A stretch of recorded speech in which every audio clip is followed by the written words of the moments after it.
Todo balita. Todo balita.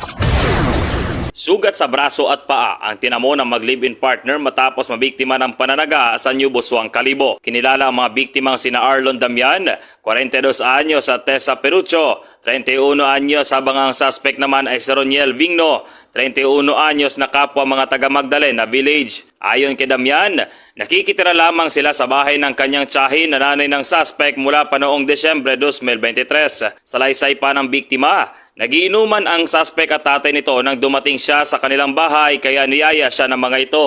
Uminom naman ang biktima pero kalaunay tumigil na ito para magpahinga at matulog sa duyan. Pero makalipas ang ilang minuto ay nag-away ang mag-ama at inagaw ng suspect ang hawak ng patalim ng ama nito sa kadumiretso sa natutulog na biktima. Natabo ka ng tira yung asawa kita ro.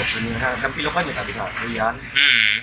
Ako na itong bugtawa na itong hinuhilog ang duyan sinipa na ako. Iwa sa mga sagay, pati ng tagalimaw. Uli, tayo hinabo, nagnamaksikit. Pumatay, magsikit na oras yung yan, o. Ato, nagkampara na yan, kukaan na kami. Mga iwan ang ngabuan na nangapuan. Ang atlong ngabuan na nakapuan.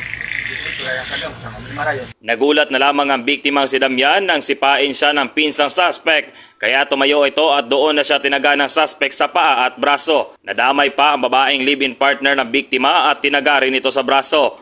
Sinubukan pang tumakas ng suspect pero agad rin itong nahuli ng mga kapulisan. Samantala, handa naman umanong magsampa ng kaso ang mga biktima laban sa kanya. Para sa Todo Balita, ako si Katodo Curve Rebesencio ng Radyo Todo, kaibigan mo. Todo balita. Todo balita.